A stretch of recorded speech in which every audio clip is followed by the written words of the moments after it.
Hello and welcome to Myopia Movies. This week we talk about a disaster of a disaster. We watched Roland Emmerich's 2012, which came out in 2009, which is now, man, this is just something. If they ever were on a real set, you could have fooled me. Thanks for all your support this year so far, and of course we're just barely into our new season, but we have noticed that you guys have been responding well, so thanks. Follow us on Facebook, our Letterboxd, Twitter, wherever. And further, of course, join our Patreon where we will have extra episodes every month for you to hear. At the most basic level, you'll get mission briefing every other month. And at the $5 level, you'll get an additional movie every month. And we are laying down our syncable commentary track with Star Wars this week. So stay tuned for that. And thanks.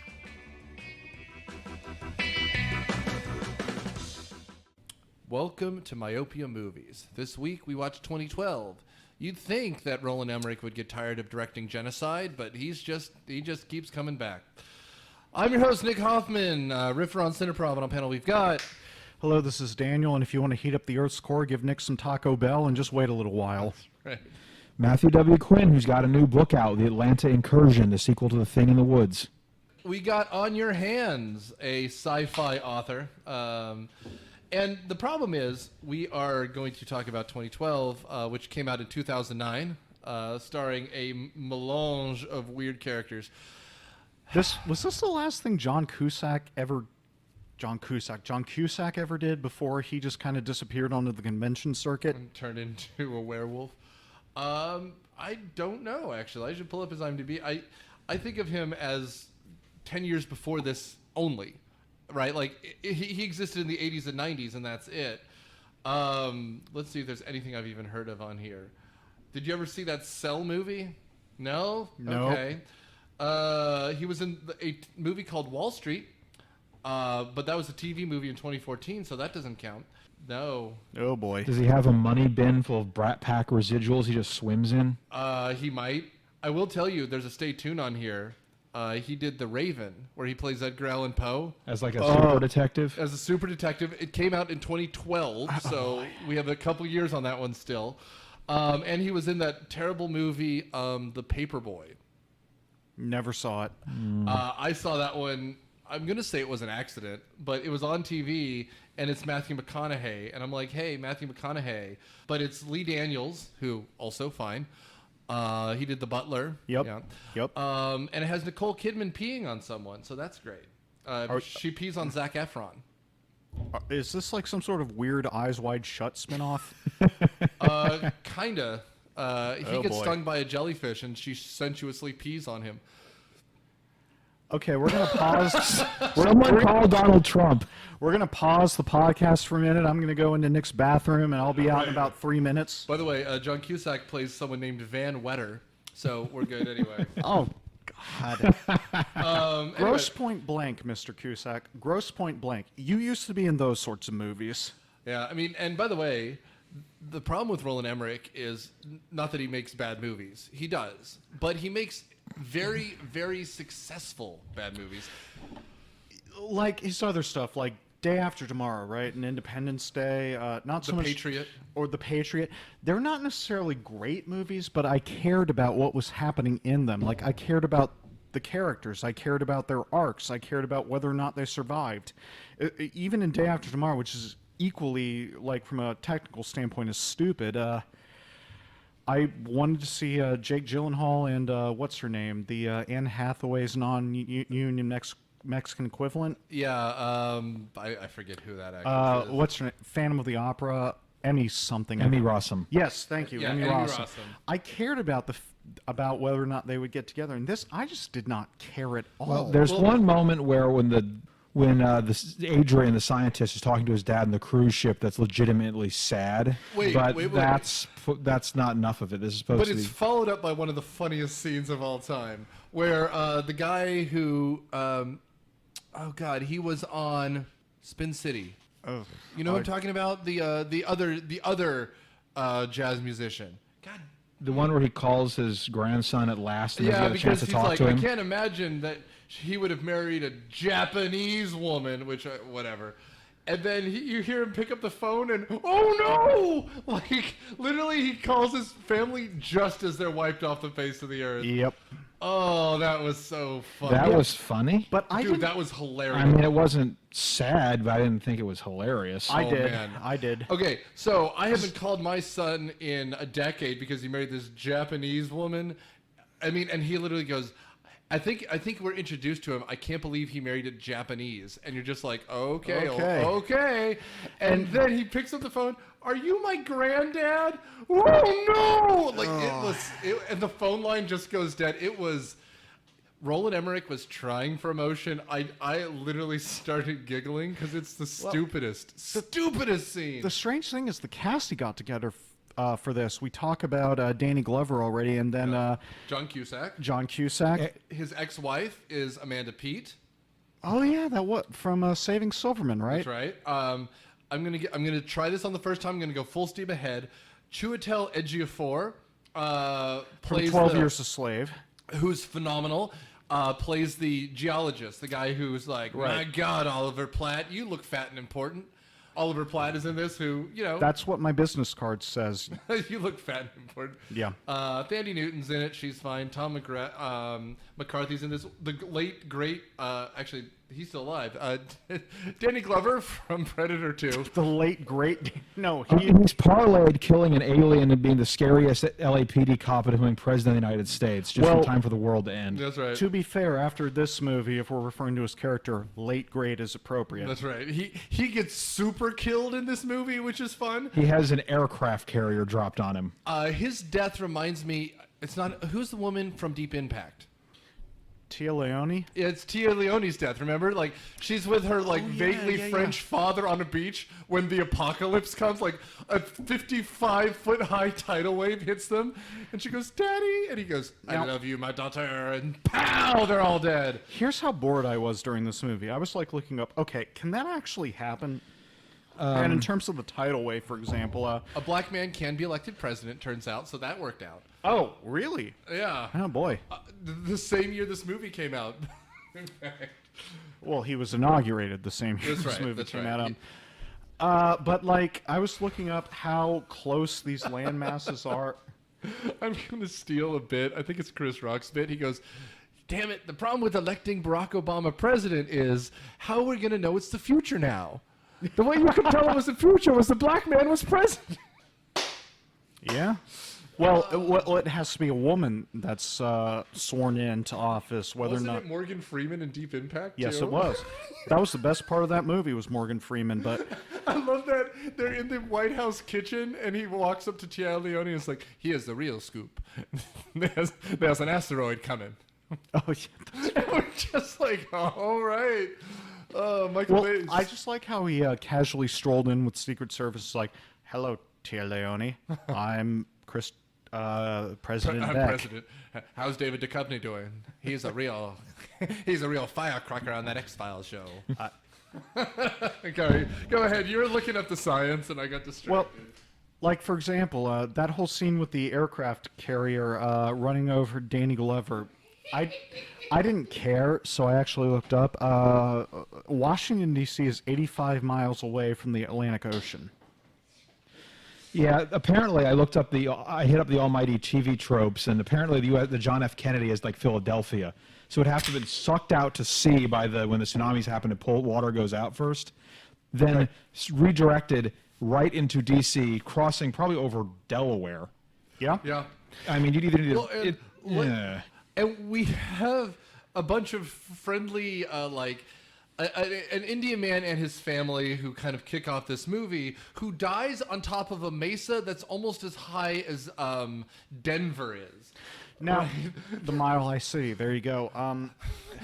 The movie ends with him running, nearly having a fender bender with Mount Everest, guys. That's the kind of stupid we're talking about. That's some Waterworld bullshit right there. And it is 2 hours and 10 minutes into this nonsense movie, which ends with a girl saying, "I didn't wet the bed." Well, yeah.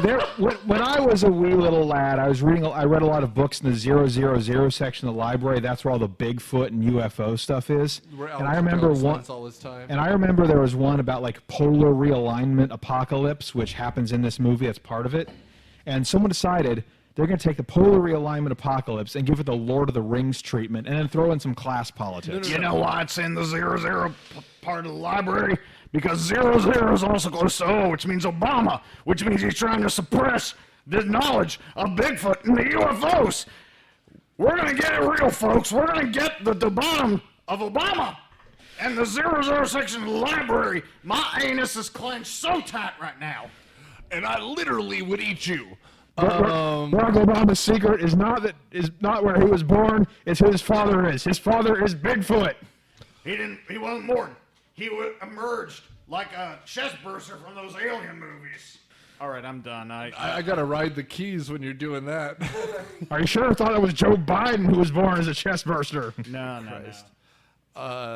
We need to stop blaming his dead kid for stuff. That was weird. But yeah, no. Well, what you should have gone with is it's 000 because it's the beginning of your knowledge of the real world. Oh, that's a good one.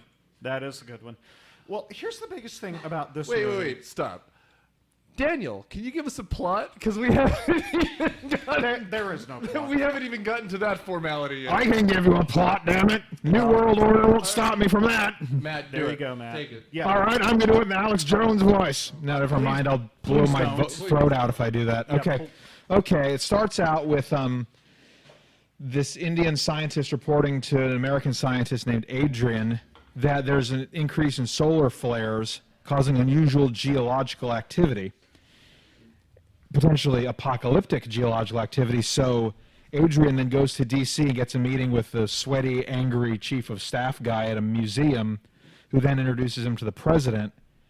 Cut a couple of years later, the apocalypse happens. And we have like some family drama involving a dad who's divorced or at least separated from his wife, and she's taken up with a plastic surgeon, and he apparently just totally failed to support them with money or his attention, and this is how he reclaims his manhood. How does John Cusack become the hero? He kills thousands of people in this movie. He's the worst. All right, the worst thing about this movie, the absolute worst thing, the reason I was looking up the fact that Washington, D.C. is 85 miles from the Atlantic Ocean is because I didn't care what happened to Danny Glover as the president. I didn't care what was going on with John Cusack and his family. Do you think the president's daughter is going to hook up with the hot scientist? Oh, because yeah, this movie cares a lot. Yeah, the chief of staff guy is like, you want to do that? Yeah. Now, also, he's like encouraging it. Yeah, there is a very explicit chain of command with ascendancy to the presidency, and the fact that Oliver Platt cares. Yeah, the fact no one cares is just also... I think it's an Al Haig scenario where no one could find anyone else. Well, first of all, Al Haig was lying through his ass. We knew exactly what the vice president was at the time. But second, we have a scene like that where he's like, the vice president's helicopter just crashed over Pittsburgh or whatever. Then isn't the Speaker of the House in charge? Who cares about the Speaker of the House? If we wait, we all die. And you're just like, guys, no, that's you not had how that works. months and months. First of all, Dick Cheney's already living on an ark somewhere or whatever. That's a reference to 9/11. Yeah, that's a good point. They probably would want the people, the chain of command people, to get there much earlier. Well, even Independence Day's sequel did this right, where they're like, okay, this that random... is a sentence no one should have ever said. Well, Independence Day 2 did something right. They got a bunch swore of in some boring people. They swore in some random Air Force general's president, which is not legal. Well, the reason they did that, though, was to reinforce the fact that everybody else was dead. That's right. Which, you know what? As an emotional scene, as like a way to connect to what's happening to the world, perfect. By the by, what was the actor who did that? Do you remember? William Fichtner. William Fichtner. Yes. Fichtner can pull that scene off. Oliver Platt does not convince me of anything. He's what happens in a crisis. One of the biggest mouth takes over, even if he's not the most competent. I can imagine... I can picture Oliver Platt just randomly coming into a room and saying, yeah, I'm in charge now. What is it with him, Roland Emmerich here, serial offender, making fun of fat people in leadership positions? Because Oliver Platt is as blustery as that Mayor Ebert in Godzilla. in Godzilla. Well, he had a personal beef with Ebert for some reason. Because because Ebert said he Ebert- didn't like Independence Day. Well, and And Stargate. Stargate, yeah. That's his best movie, isn't it? That was a great. Which one? Stargate. Stargate? Yeah, Stargate was good. I prefer Independence Day personally. Well, that was good Another one too. of his- Oh, stay tuned. But I like Universal Soldier, too. I have honestly never seen that, but It's a JCVD. Patriot's okay. well, let's get into the real big thing that's happening in this movie, which is it's an apocalypse, like Matt said, because of the crust of the Earth shifting, right? So, like, the Yeah. South Pole ends up in Wisconsin. We can cut the Alex Jones now, unless you want me to place you under citizens arrest for DUI. It's going to come back when All we right. explain the end of the world. Because he's the one who does it, but we're not there yet. He's more like Coast to Coast AM guy. Oh, sure. Because Alex Jones is a big jerk, and Art Bell. You Art mean? Bell, as far as I know, a much nicer person. Well, I Well, mean, he's dead now, so he's not nice to anyone. what movie was he actually in? Anyway, we'll do an Art Bell movie. Who? Alex Jones? No, Art Bell shows up. Well, Linklater, Yeah, for some yeah. reason, loved Alex Jones. Well, because for a while he was just this big Austin, Texas So-and-so. cult folk. Well, I mean, he was essentially, like, he was their Rush Limbaugh, but he was, like, Yeah. their cartoon character. Basically, it was, keeping Austin weird. But anyway, here's the thing I don't get about this movie. It's about the Earth's crust shifting. And the reason it's doing that is because some neutrinos from the solar flare that's at the beginning, which is the total ripoff of Kubrick. Here's the thing. No, you don't overthink this. This is Star Trek nonsense, but there's no one on board who's smart enough to explain it, right? Well, I mean, the core didn't cool because the Earth was entirely core, but then the reason that land formed was because of radioactive decay. So are the neutrinos somehow increasing reactivity in the core? I mean, I actually looked this up on Google. I think that's possible, but they never explained it. It's the idea You is are that thinking about it. I told you it's a Roland Emmerich movie. You don't think about the it. idea is the neutrinos are changing to another kind of particle that causes the core to heat up and destabilize the geological system. Gobbledygook. You are thinking about it. Roland Emmerich just wanted to masturbate while he destroyed world things, right? He gets an erection once every year when he puts out a movie, and this time he knocked down the statue of Jesus in Rio de Janeiro, so he got to super jerk off. Like, this movie is nonsense. Don't think about it. Okay, so there's solar flares. You know what solar flares do? They mess with technology. Why are we using cell phones when the world is ended? When the entire continent is underwater, you know what's not going to be working? Cell phone towers. Well, you know what else? Good. That's not how that works in terms of plate tectonics. You can't just sink a continent or landmass. Yeah, like they would that. jerk them around, but it wouldn't, like California, like part of California breaking off into the ocean, that might happen. There's but a scene- sinking an entire continent is a little much. There's a scene where the late great Chiwetel Ejiofor looks at a scene or at a screen and says, "The San Andreas Fault has shifted, and we're supposed to go." And I went, "Well, I better fold these socks because if I don't pair these socks, I won't have socks to pair." Like, my God. Now I've got to ask Nick, what was Roland Emmerich jerking off to when he put Stonewall out? Well, since I don't think they say the word gay in Stonewall, I imagine it's ruining American history. How do you make a movie like The Patriot without a single American in a lead role? They're all Australian. I think Roland Emmerich just likes to destroy things that people love. Next time he's going to do a Christmas movie where the house burns down, kids die, Santa Claus gets trapped in the tree. It's going to be the story from Gremlins, where that girl's dad died trying to pretend to be Santa. And that's why I hate Christmas. You know what? You stop celebrating Christmas then. You're right. You win, girl. Yeah, and meanwhile, all this crap is going on. We have John Cusack as a limo driver and a failed novelist who's picking up his kids from This is why Matt his liked maybe this movie, ex-wife. by the way. He's a sci-fi author that was a failure. It was a bomb.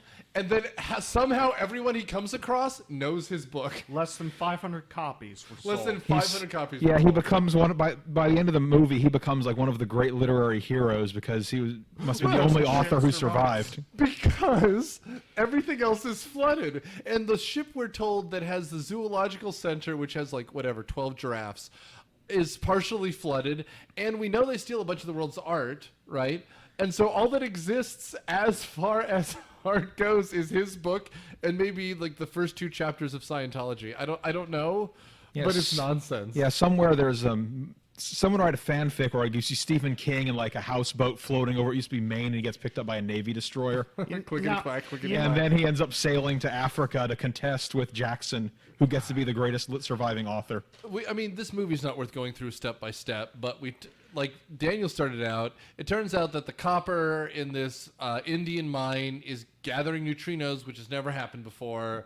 And holy shit, so Chiwetel Ejiofor runs across the country to run into Oliver Platt, and Oliver Platt goes, ha ha ha, I'm talking to rich people. What? You're working for me now. Let's go meet the president. And the president's like, I'm old. And Oliver Platt's like, I clearly just am a homeless man who borrowed this tuxedo from somebody who apparently fit me. Who do you work for? You work for me now. Let's meet the president. La la la la la. Chiwetel Ejiofor meets the president. Now, you know what? And starts macking on his daughter Immediately. You know what would have made this with movie? Oliver Platt's encouragement. I would Oh, back yeah. on her too. She's great. Oh, Thandie Newton. I mean, You're fine. You're doing okay if you're hitting on Thandie Newton.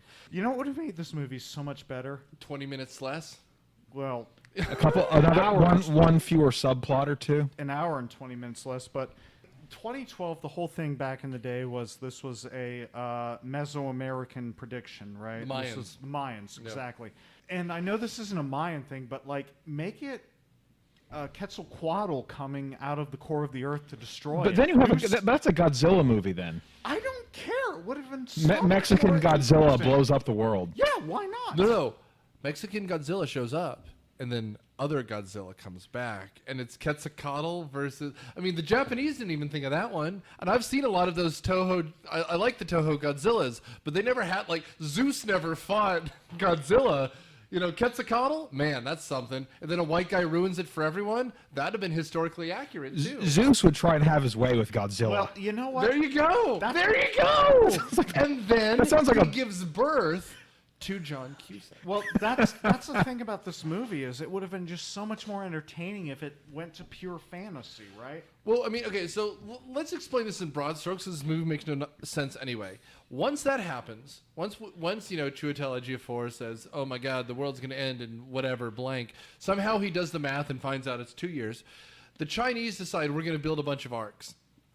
Right? 4, if I recall. I think the original plan was 7, but then we finished 4. They That's finished right. 4. And we have a scene of Tibetan monks in this old village. Well, and he's there's- like, who can weld? And a guy with a hat raises his hand because he can weld. And it turns out to be the dad of a monk that we meet later. And everyone is related. This is like the shitty version of Crash. Not the Cronenberg one where James Spader humps a car or whatever. But the So, other Crash. Just hit up TV tropes, contrived coincidence. So, in other words, it's Crash. It's Crash.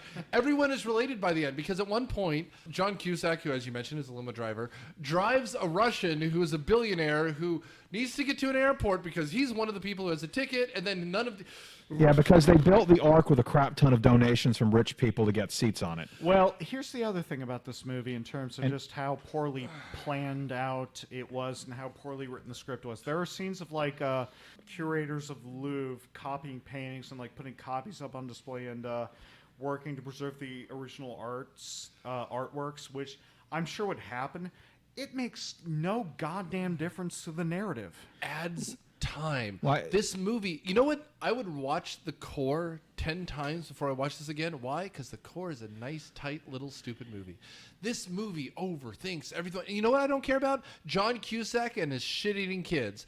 One of his daughter wets the bed because they had a divorce and it was hard on her. You know what that doesn't belong in? My end of the world movie. And the son is basically a precocious kid, except he's old enough that actually somewhat works. And he has a cell phone that all he does is text mom's new boyfriend to say, camping sucks! And you're just like, you know what? I don't care. Here's how bad this movie is because in Independence Day, for example, we had Will Smith and I honestly forget the Jeff actors. Goldblum. Well, yeah, and Jeff Goldblum. Jada Pinkett. Was it Jada Pinkett? No, what, Vivica Fox? No. Vivica A. Fox. That's right. It Thank was you. Vivica Fox. It's the same arc with them. He's you know, married like to Jada Pinkett, isn't he? Okay. yes, thank he you. is.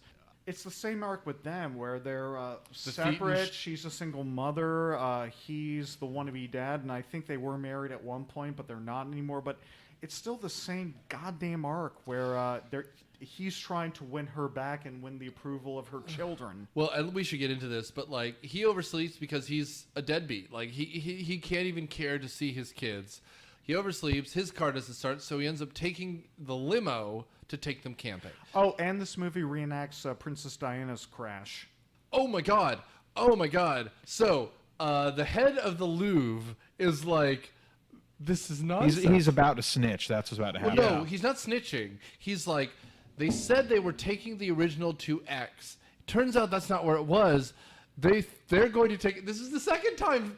We already talked about how people die on the phone. This is the first time someone dies on the phone. Instead, it looks like they're taking to the, hey, there's a car following me. Oh, no! And then we see it on the local news because we care about the heads of museums, apparently. But it says, he died in the same tunnel that Princess Di was killed in. And you're just like, for who? For who? I was there. Well, not there. I did not witness Princess Di death, but I remember it. So obviously the driver was drunk. And they're killing people, and they're billionaires. This movie doesn't know if capitalism is good or bad, but it splits the difference because the communists are the one who saved the day. The Chinese are the ones who build it, but they charge $1 billion a person to build these rafts. Oh yeah, that oligarch is like, I paid $1 billion per seat on this plane. Billion euros. Euro. Excuse me. And then he's for himself and his two bratty, obnoxious sons, and then he ditches One of them his. needed to die. He ditches his girlfriend right when she thinks they're safe. I have a theory on that. That's like he didn't just have her like thrown off a bridge at some point. He No, twisted the knife right away. I have a theory on that. It's All right, because shoot. who was she cheating on? She was cheating on him with the pilot. And he wanted to make sure he made it to the destination. And if he killed her too early, the pilot would not have gone to the destination. Oh, that's some good thinking. That's my theory on that. Well, everyone is obsessed with evacuating. Where the hell are they going to evacuate to? Oh, don't worry. White people reinvade Africa. Did you? That's the end. No, that's the that, end. That is the end of the Africa's movie. the one continent left. You know what turned out well the first time? Imperialism. Let's go back. I was going to say that at the end, the climax of the movie is they do a dramatic speech to let more people onto the ships, and a lot of them were the Chinese workers who helped build the thing. So I'm thinking, are they foreshadowing Chinese neocolonialism in Africa? Probably not, because that requires a thinking brain. Speaking of overthinking, Yeah, way overthought, Matt, because a lot of them were also the billionaires who paid for ship number 3, which also sank. well, that one Russian oligarch does die saving his child. So hey, you know we what? have one character who we have two characters who developed, him and the kid who stopped wetting the bed. That's character development Well, I in this think movie. Cusack's character, finally Cusack rises above should being a have- loser. He should have died. Yeah. Because the whole point of his story is that people work together so more people can live. He's responsible for more death than anyone, but we should get there. Number one, he takes his kids camping in Yellowstone, right? When they get to Yellowstone, there's a weird smell because the geyser has erupted and killed thousands of animals. And you know what you don't do when you notice that there's thousands of animals? You don't take your kids to point and look.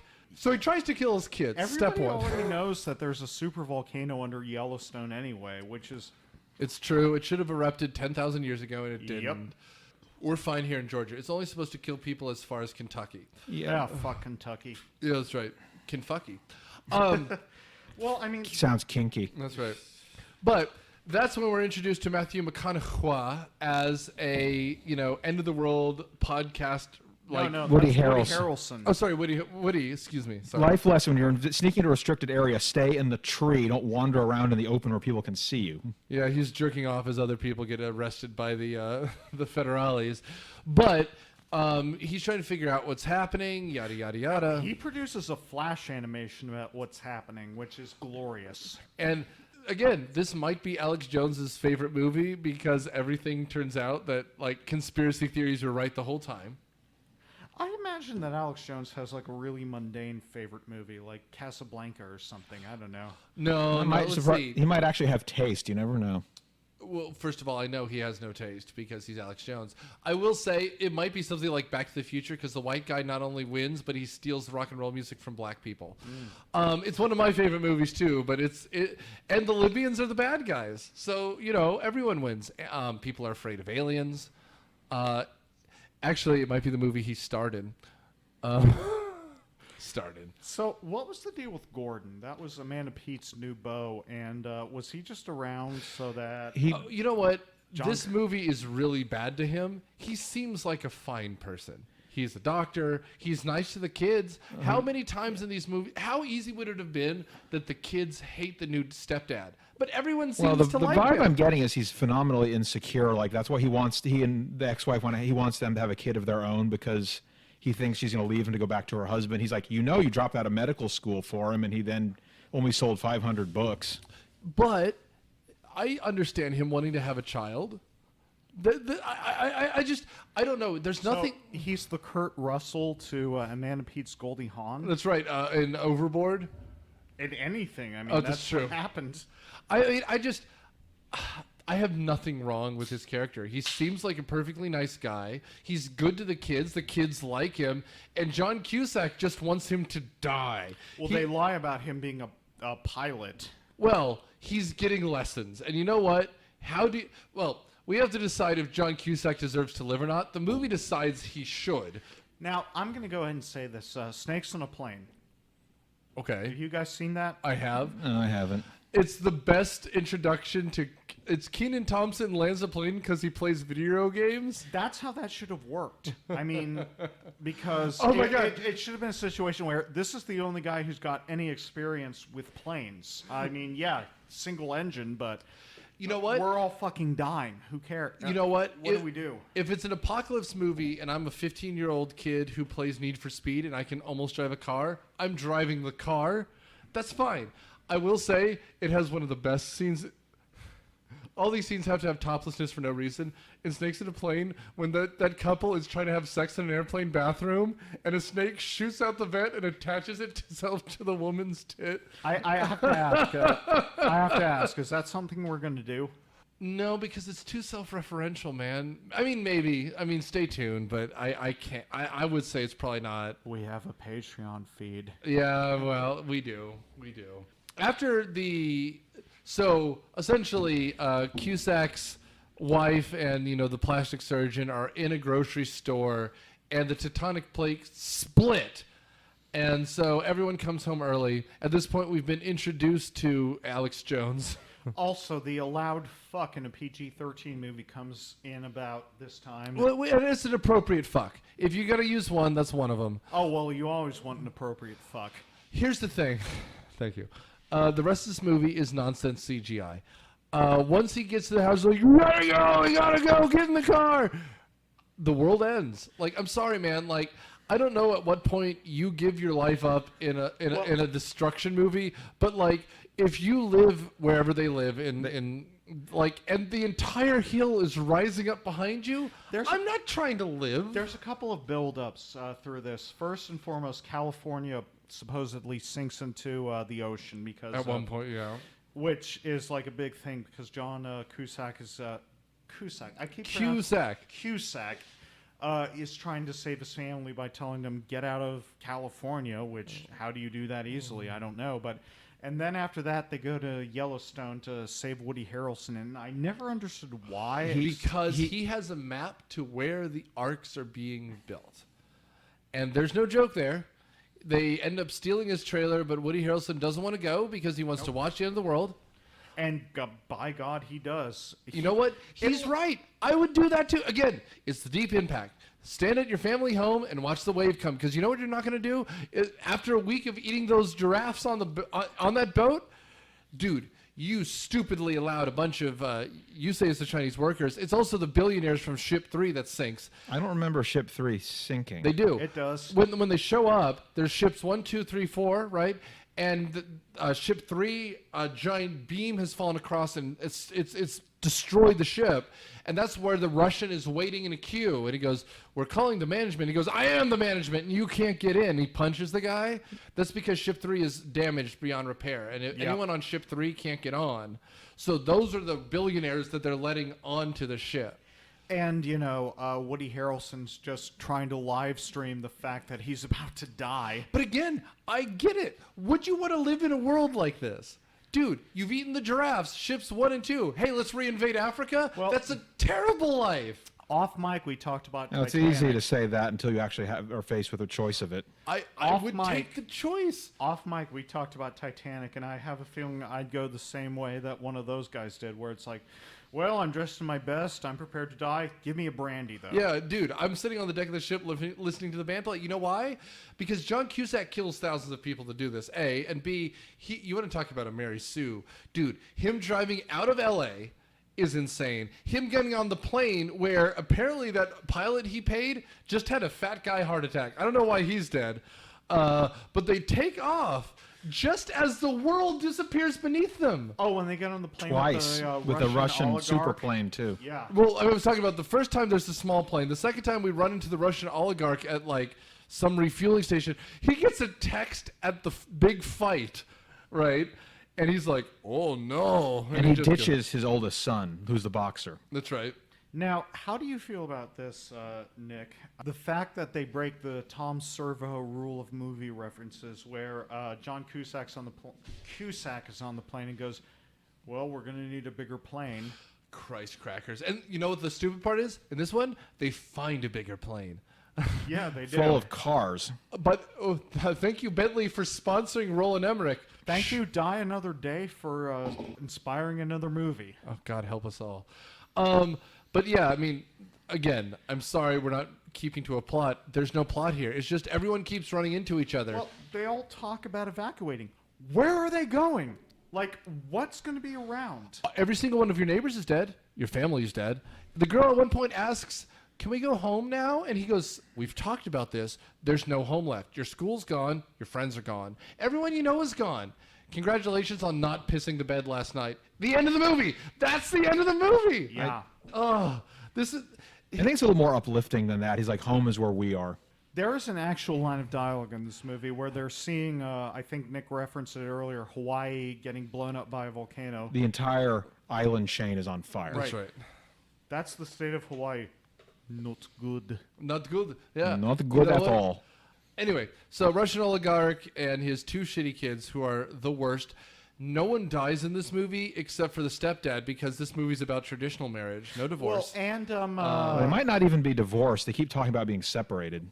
and the jazz drummer dad for the guy from 12 Years a Slave. Yeah, Chiwetel Ejiofor's dad calls, and he goes, "Son, I love you." And they have that last touching moment. The other guy wants to have a touching moment, and then his kid gets hit by a tidal wave. We talked about that already. That boat. And then the time for my science cranky here. If you're out to sea and there's an earthquake under you, might get bobbed. You're not going to get a tsunami that knocks the ship completely upside down. Well, I think that was kind of the point that they were trying to reach. It's like, oh my God, this is such a weird cataclysm that the ships are all going to be buried by tsunamis. But I just didn't care about anybody on the ships. Yeah, I mean, like, they're like, this could be bad, but this is the worst ever. Well, but the thing is, if it's the worst ever, no one's surviving. Anyway, so then we talk about phrenology for a bit and eugenics because they're like, we did genetic testing on everyone and found the most genetically diverse to make the world a better place. And you're just like, hold on. And then what are all these billionaires doing here? Well, they buyed their way in. Hey, capitalism. I think at that point he was lying. I don't think he was because there are people who got on for free. And there are people who billionaires paid to get on. That's exactly what this is. Also, there's this kind of Man in Black type guy who's walking around selling places on this ship to billionaires. Kind of want his story. That was a pretty cool guy. I do want to say this, Nick. Of course, you'd say that. You have the brain pan of a stagecoach tilter. This movie is garbage. Anyway. Smith is, I'm home. That's right.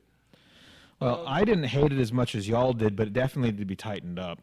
Okay, so after the billionaires decide that they can get on the ship, we have a fat, drunk old oligarch becomes Spartacus. That's right. He beats up the So guy who's Russia from 1992 to 2001.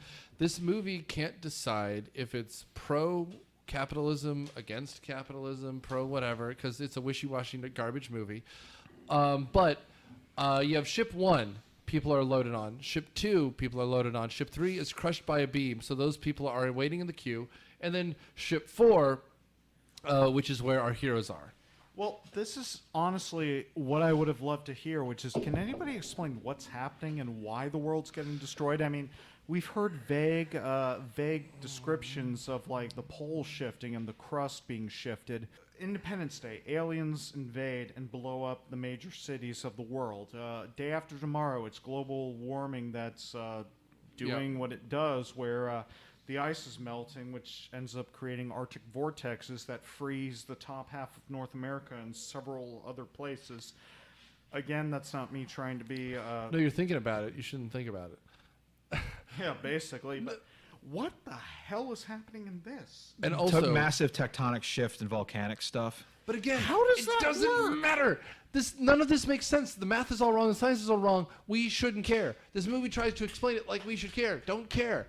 Just don't care. It's okay not to care. Don't care about this. He tricked people into giving him $200 million. This made $800 million. Almost all of it was in like the Chinese market. Oh, I'm sure.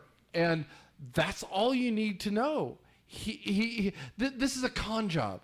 All he wanted to do is jerk off and blow up big buildings, and he did that. So is this springtime for Alex Jones? No, And he doesn't know Alex Germany. Jones. He's not that smart. This is a Dutch dude who lives in Hollywood now. Well, I was saying, a movie that's a scam.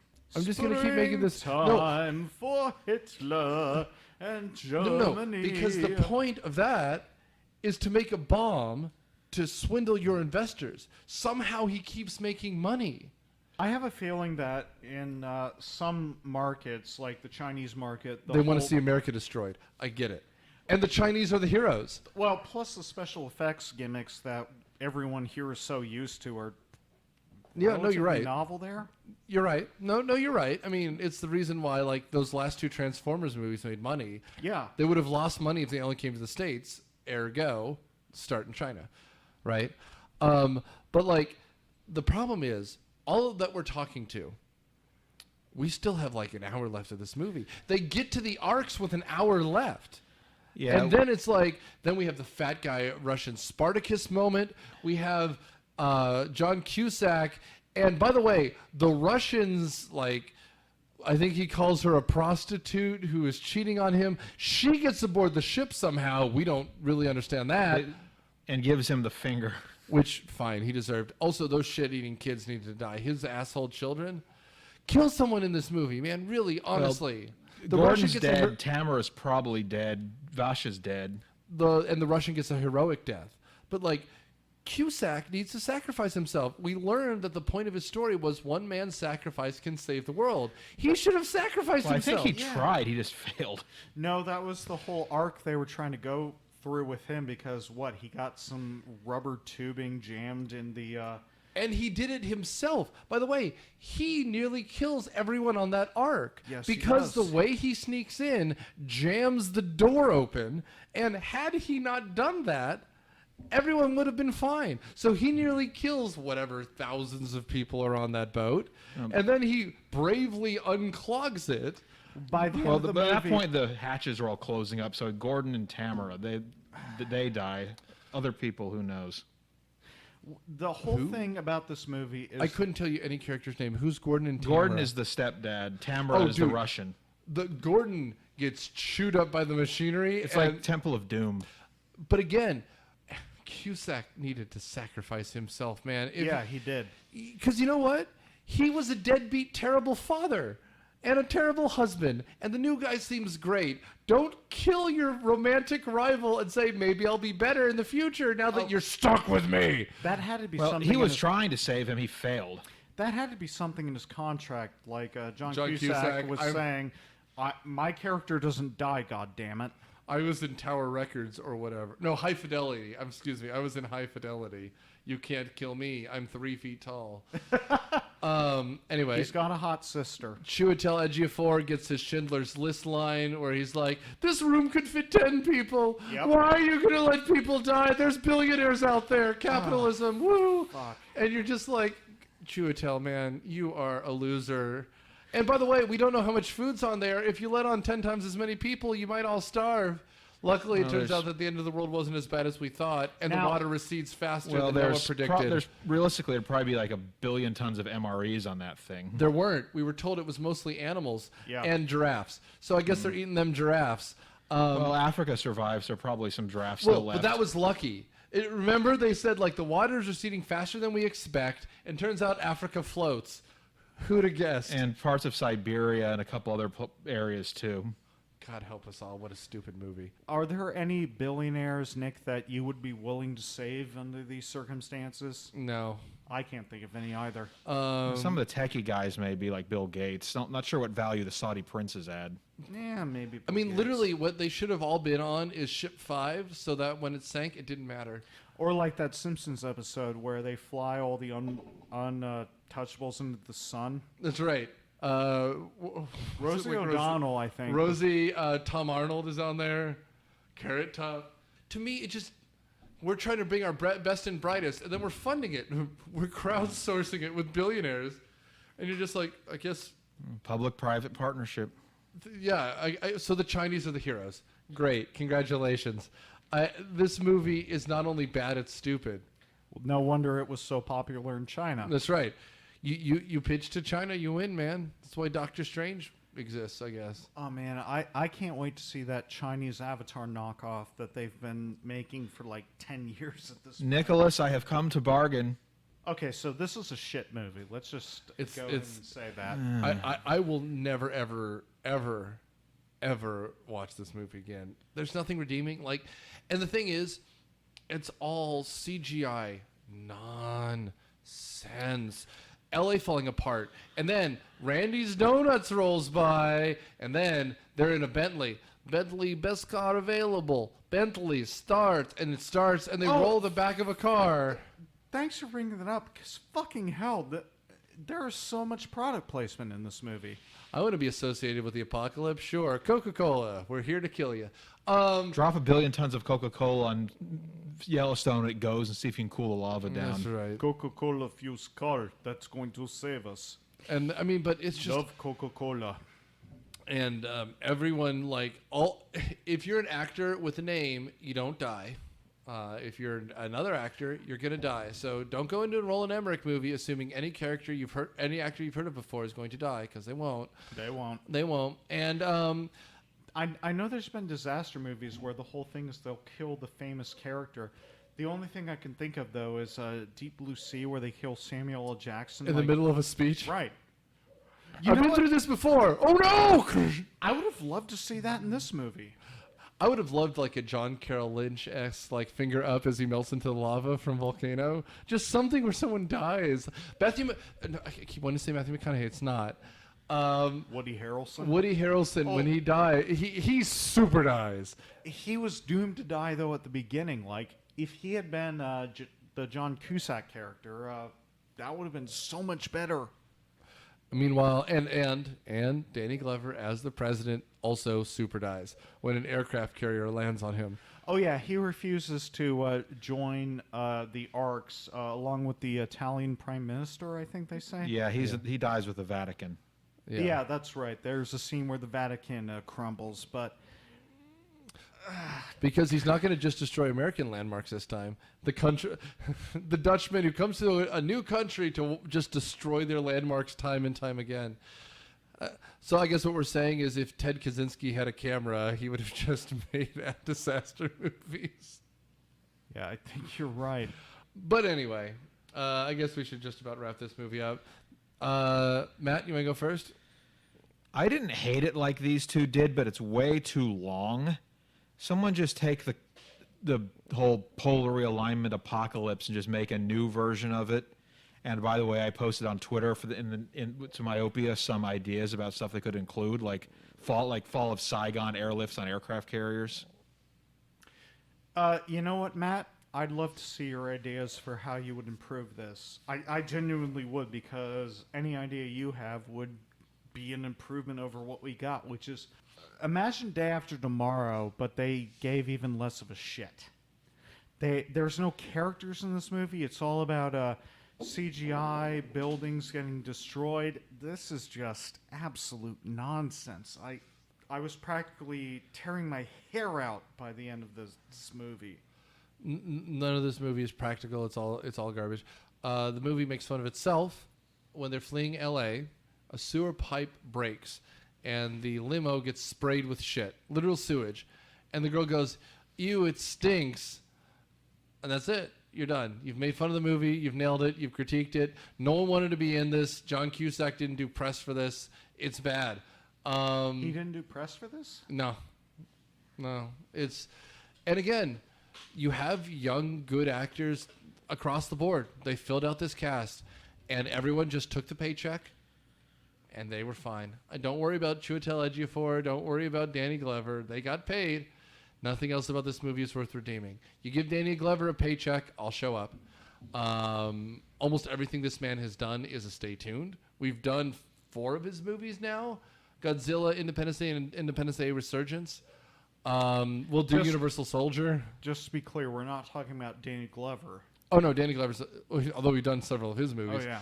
But, like, 10,000 BC, I'm not going to watch because it's terrible, but that's an episode. We almost did... The reason we did this instead of the Day After Tomorrow is this one's on Netflix. So if you want to watch it, you can. But once you see them get out of L.A. and get the first plane, you've got it. The rest of it is CGI nonsense. Like, that's CGI nonsense, but it doesn't get any better. And none of those shit-eating kids die, so you're not going to want to see it anyway. But that's it. Thanks for listening to Myopia Movies, I guess. Buy my book. Yeah. Well, thank you all very much for joining in. And if you like 2012, May God have help mercy you. on your soul. Yeah, it's not worth your time. I can guarantee you it is not worth your time. Day After Tomorrow was the alternative movie. It came out, I believe, around the same time. 2004 is when Day After Tomorrow came out, because I actually never saw that in theaters, Yeah, I think. so did I. But I just couldn't remember the year. I thought they were trying to play off each other. And that one, they took a little knowledge as a dangerous thing, because if the polar ice caps melt, it forces the Gulf Stream southward and causes Europe to cool. So they cranked that up to 11 and made it cause a polar vortex that freezes half the world. Well, yeah, obviously the science is wonky, but you know what I remember? I remember that coming out the same year as Shrek 2. So all the film critics at the time were talking about, oh, well, what's going to win the weekend? Shrek 2 for a second weekend, or Day After Tomorrow? And it was Shrek 2. Or one of various Quaids not caring about finding his son. So next week, we will be listening to another disaster movie when we visit the late, great, actually this time, Philip Seymour Hoffman in Twister. Suck Zone. Suck Zone. Flying Thanks, guys. cows, everyone. There's another cow. Thanks, guys. Myopia Movies is a product of Dude Letter Podcasting and is hosted by Nick Hoffman. It is edited by Daniel Sudis, mixed and engineered by Nick Hoffman, produced by Nick Hoffman, Matthew Quinn, and Daniel Sudis, and our panelist is Jeremy Reigel. The theme song is Surf Shimmy by Kevin MacLeod and is used under the Creative Commons 4 license. Find it at incompetech.com. Please follow us on Facebook, at Twitter at Myopia Podcast, on Letterboxd, and rate and review us wherever you find us. Thanks.